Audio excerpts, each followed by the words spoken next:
Gold trusted gold buyers. మీరు తాకట్టు పెట్టిన బంగారాన్ని విడిపించి ఈ రోజు ఉన్న మార్కెట్ ధరకు కొనబడును.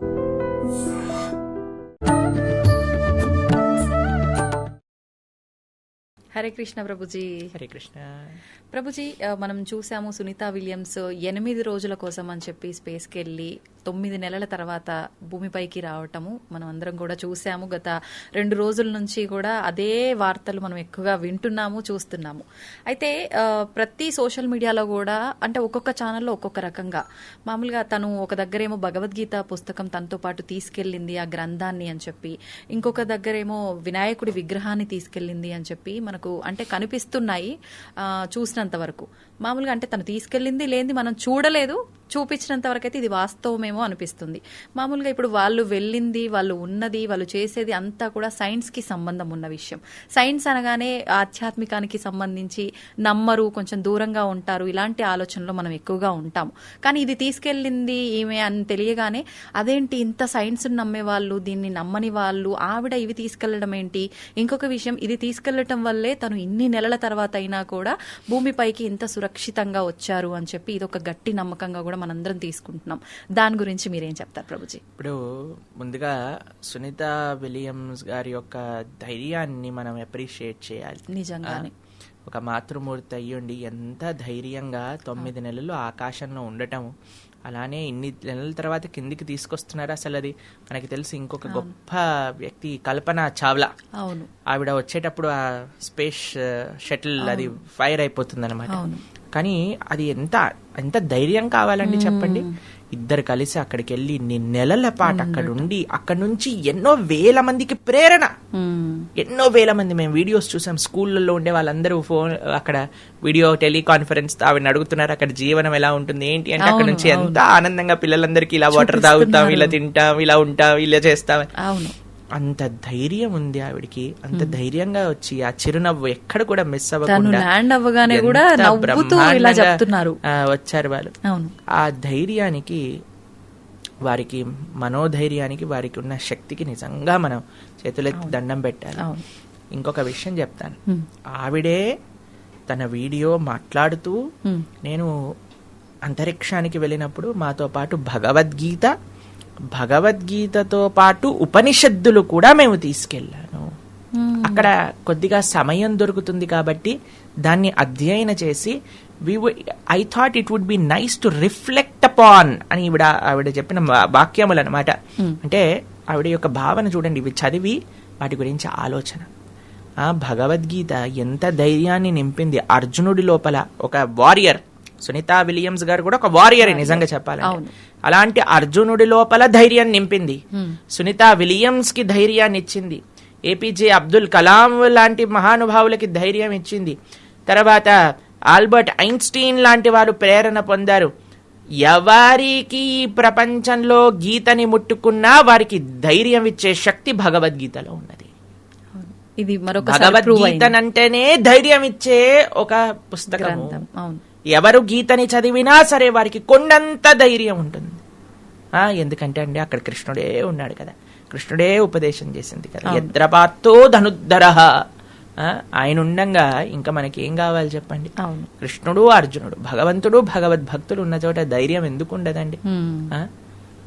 తక్కువేమి మనకు రాముడు ఒక్కడుండు వరకు, చక్రధారి అయి మన చెంతనే ఉండగా తక్కువేమి మనకు అని అంటే, అటువంటి అద్భుతమైన తత్వం ఈ ప్రపంచంలో ఎవ్వరూ ఇయ్యలేని ధైర్యం ఆధ్యాత్మిక మార్గం మనకిస్తుంది. ధర్మాచరణ మనకిస్తుంది. మొండితనాన్ని ఇవ్వదండి, ధైర్యాన్ని, ధార్మికమైన ధైర్యాన్ని. ధైర్యంతో పాటు కొండంత వినయాన్ని ఇస్తుంది. ధైర్యం ఒక కొండలా మనకిస్తే అంతే కొండలా వినయాన్ని ఇస్తుందండి. అంతే కొండగా మంచితనాన్ని ఇస్తుంది. అది నిజమైన ధర్మం అండి. అహంకారంతో వేరే మతాలపైన దూషణ చేస్తూ, ప్రేరేపాలు పడుతూ, వేరే వాళ్ళ శాస్త్రములలో ఉండే, గ్రంథములలో ఉండే విషయాలన్నింటినీ వక్రీకరించి చెప్పటం, ఇలాంటివి ఎప్పుడు కూడా మంచి ధర్మం అయితే ఇవ్వదు. అలా చేయడము, ఎదుటివారిని రెచ్చగొట్టడము, ఎన్నో గొడవలకి కారణం, ఇలాంటివి చేయకూడదు. ఇప్పుడు ఒకళ్ళు చేస్తున్నారు అని అంటే ముళ్ళుని ముళ్ళుతోటే తీయాలి అని మన వాళ్ళు కూడా ప్రారంభం చేశారు. మంచి పనే, ఎందుకంటే మనం ఎన్ని రోజులని సాధువులుగా ఉంటాము. అవును, ఇన్ని రోజులు ఉన్నాం కాబట్టి మనకి ఈ దుస్థితి కలిగినది. ఇప్పుడైనా సరే హిందువు మేలుకోవాలి అంటే లేచి కత్తులు పట్టుకొని పోవాలని కాదు. మేలుకోవాలి అని అంటే లేచి కనీసం వాడైనా వాడి పుస్తకంలో ఏముంది చదువుకుంటే. సునీతా విలియమ్స్ స్పేస్ లో చదువుతుంది, వీడు భూమిపై నుండి చదవట్లేదు. వీడికి అన్ని అవకాశాలు ఉండి కూడా చదవలేకపోతున్నాడు. ఎంత విచిత్రం. బయట వాళ్ళని మనం అంటున్నాం కానీ బయట వాళ్ళని ఎందుకు అనాల్సి వస్తుందంటండి.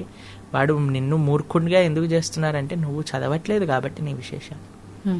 న్యూటన్ ఏమంటారు తెలుసా అండి, where science ends spirituality starts అని అంటారు. ఎక్కడైతే శాస్త్రజ్ఞానం ఎక్కడైతే ఆగుతుందో, విజ్ఞానం ఎక్కడైతే ఆగుతుందో అక్కడ స్పిరిచువాలిటీ, ఆధ్యాత్మిక భావన అనేది ప్రారంభమవుతుంది. కాబట్టి వీళ్ళు సో కాల్డ్ ఏథీస్ట్, మేము సైన్స్ నమ్ముతాం అని ప్రలేబాలు పెట్టి దేవుడిని దూషించే వాళ్ళందరికీ చప్పు దెబ్బ. నిజంగానే ఇస్రోకి సంబంధించిన ఏ లాంచ్ జరిగినా సరే వాళ్ళు వెంకటేశ్వర స్వామి వారి దగ్గరికి వెళ్ళి ఆరాధన చేస్తారు. సూలూరుపేటలో అమ్మవారు ఉంటుంది, ఆవిడ దగ్గరికి వెళ్ళి పూజ చేయిస్తారు. అలాంటి శాస్త్ర విజ్ఞానం తెలిసిన వాళ్ళేమో ఇలా ఉంటే, మనకి ఇంత మిడిమిడి జ్ఞానం తెలిసిన వాడేమో సైన్స్ అని బయలుదేరుతాడు, దేవుడు లేడని బయలుదేరుతాడు. ఎంత విచిత్రం అనిపిస్తుంది అంటే ఒక కథ చెప్తాను మీకు. ఒకసారి ఒక ఆయన నడుస్తుంటే జేబులో ఒక చిన్న హోల్ ఉందట. అయితే జేబు చినిగిపోయిందట. అయితే అందులోపల నుంచి 5 రూపాయల కాయిన్ ఒకటి వెళ్ళి ఒక కప్ప ఉండే ఒక త్వరలో పడిందట. పడంగానే ఆ కప్పకు 5 రూపాయలు వచ్చాయని బయటకు వచ్చి ప్రొద్దున పూట ఏనుగుకి మంచిగా స్నానం చేయించి నామాలు పెట్టి ఏనుగు పైన శ్రీరంగ క్షేత్రంలో కావేరీ తీర్థాన్ని తీసుకెళ్తారనమాట. ఆ కావేరీ తీర్థం పట్టుకొని ఇలా ఇలా ఏనుగు రాజరకంగా నడుచుకుంటూ వెళ్తుంటే ఈ కప్ప బయటకు వచ్చి, ఏ ఇది నా దారి, నా దగ్గరకు వస్తావా అని కప్ప కాలెత్తి ఏనుగుని కొడుతుంది. ఏనుగు చూస్తుందా అండి కప్పని, ఒక్కసారి అడుగేస్తే అని కాలు దానిపైన పెట్టంగానే అది చట్నీ అయిపోయింది అనమాట. ఏనుగు అలా అని నడుచుకుంటూ వెళ్ళిపోయింది. అలా వీళ్ళు మిడిమిడి జ్ఞానంతో అటు సైన్స్ అది ఇది అని, దాంతోపాటు మేము ఆ మతం అలాంటిది, ఈ మతం ఇలాంటిది అని మతోన్మాదులందరూ కూడా బయలుదేరి సనాతన ధర్మం పైన దాడి చేస్తూ ఉన్నారు కదా, వాళ్ళందరూ కూడా ఇలాంటి కప్పల్లాంటి వాళ్ళే. కొన్ని ఫాలోవర్లు వచ్చారు, నేను వీడియో చేస్తే 1,00,000 మంది వ్యూలు చూస్తున్నారు అని, నేనేదో గొప్పవాడిని అని నువ్వు పడే ప్రేరేపణలు ఎటువంటివి అని అంటే ఇలాంటివే. భగవంతుణ్ణి దూషించే వాళ్ళం మనం ఎంతమంది. వేరే వాళ్ళు ఇన్ని లక్షల మందికి ఆరాధ్యమైన భగవంతుణ్ణి మనం దూషిస్తున్నాము, ఆ మాటలు అంటున్నామంటే ఎంత పెద్ద అపరాధం చెప్పండి. కాబట్టి నువ్వు నాస్తికుడివా, నీ ఇంట్లో ఉండు, నిన్నెవడూ మాట్లాడమనలేదు. ఆ మూఢనమ్మకాల్ని ఖండించాలి. మీకు ఒక విషయం చెప్తాను, మనం కూడా ఎప్పుడైనా సరే మూఢనమ్మకాల్ని ఖండిస్తాం. మీరు మా మాటల్లో వింటాం, ఎప్పుడు కూడా అశాస్త్రీయమైన విషయాలను మనం ఒప్పుకో మాట్లాడడం. అలా అని ఆధ్యాత్మికతను మన మాటలను కూర్తు, భక్తుల యొక్క ఆరాధ్యమైన భగవంతుని మనం ఏమనకూడదు. మనకి తెలుసు శ్రీనివాస రామానుజన్ ఎంత గొప్ప మ్యాథమెటిషియన్. వారిని ఒకసారి అడిగారు, అయ్యా మీరు ఇంత గొప్పవారు ఎలా అయ్యారు, మీకు ఇంత కాంప్లికేటెడ్ సొల్యూషన్స్ కూడా ఎలా వస్తున్నాయి అంటే వారు ఏమని చెప్పారు తెలుసా, నామగిరి అని ఒక ప్రదేశం ఉంది తమిళనాడులో, నామగిరి తాయారు అంటే అక్కడ ఉండే లక్ష్మీదేవి నాకు సొల్యూషన్స్ చెప్తుంది. నామగిరి తాయారు నాకు చెప్పిందే నేను రాస్తాను. వారి యొక్క జీవిత చరిత్రలో అది భద్రపరుచున్నదండి. నామగిరి తాయారు యొక్క ఆశీర్వాదం ఆవిడ చెప్పటం వల్ల, ఆవిడ అనుగ్రహం వల్ల నాకు వస్తుంది. మనము జీవితంలో ఇలా మాట్లాడతారు చూడండి, టీవీల పైకి వచ్చి సైన్స్ వైన్స్ అని, అలాంటి వాళ్ళు జీవితంలో సాధించింది ఏం లేదు. అలాంటి వాళ్ళ వల్ల ఉపయోగము ప్రపంచానికి ఏం లేదు. అలాంటి వాళ్ళని ప్రపంచం గుర్తుంచుకోనూ లేదు. అంతే. ఎవరినైతే గుర్తుంచుకుందో వాళ్ళందరూ వినయంగా ఉన్నవాళ్ళు, భగవంతుడిని యాక్సెప్ట్ చేసిన వారు, భగవంతుడిని ఆధ్యాత్మికంగా ఉన్నవారికి ఆ కీర్తి లభించింది. అది అన్నిటికంటే గొప్ప విషయం. అంటే ఏదో శక్తి లేనిదే మనం ఎలా ఉన్నాము అనే ఒక ఆలోచన ఎందుకు చేయలేకపోతున్నారో అర్థం కావట్లేదు. చూడండి, మూర్ఖులకి ఆ ఆలోచన వచ్చినా అది అర్థం చేసుకునే తత్వం ఉండదండి. అందుకే అంటాం కదా, మనం గుర్రాన్ని నది వరకు తీసుకుని రాగలుగుతాం కానీ నీటిని తాగించలేము. అవును. కాబట్టి ఆలోచన చేస్తే ప్రతిదీ అర్థమవుతుంది. అంత ఎవిడెంట్ గా ఉన్నా సరే అర్థం కావట్లేదు అని అంటే వారి యొక్క అజ్ఞానం, వారి యొక్క అహంకారం అదే వారిని కప్పేస్తుంది అనమాట. ఎవరైతే వినయంగా ఉంటారో భగవంతుడు అన్ని మంచి విషయాలు వారికి తెలియజేస్తారు, అందులో ఎటువంటి సందేహం లేదు. అంటే అది ఇప్పుడు అలా ఉండటం కూడా వాళ్ళ గత జన్మ కర్మను బట్టే ఉంటుందా ప్రభుజీ? అలా నాస్తికత్వంగా భగవంతుని దూషించి మాట్లాడటం ఇదంతా కూడా, లేదంటే ఈ జన్మలో ఉండే అజ్ఞానంతో కళ్ళు మూసుకుపోవటమేనా? అంటే ఏంటంటే అండి, ఎన్ని జన్మల సంస్కారములు మనతో వచ్చినా సరే మనం కానీ వినయంగా ఉంటే, అరే నాకు తెలీదు అనే భావన నా లోపల ఉంటే, తెలుసుకుంటాను అని ప్రయత్నం చేస్తే, వినయంతో స్వామిని శరణాగతి చేస్తే భగవంతుడు సాక్షాత్కరింపజేస్తాడు. దాంట్లో ఎటువంటి సందేహం లేదు. కాబట్టి నా కర్మ వల్ల నేను ఇలా ఉండడానికి అనటం కంటే నేను మారుతాను అనే ఒక సంకల్పం తీసుకోవటం చాలా గొప్ప సంకల్పం.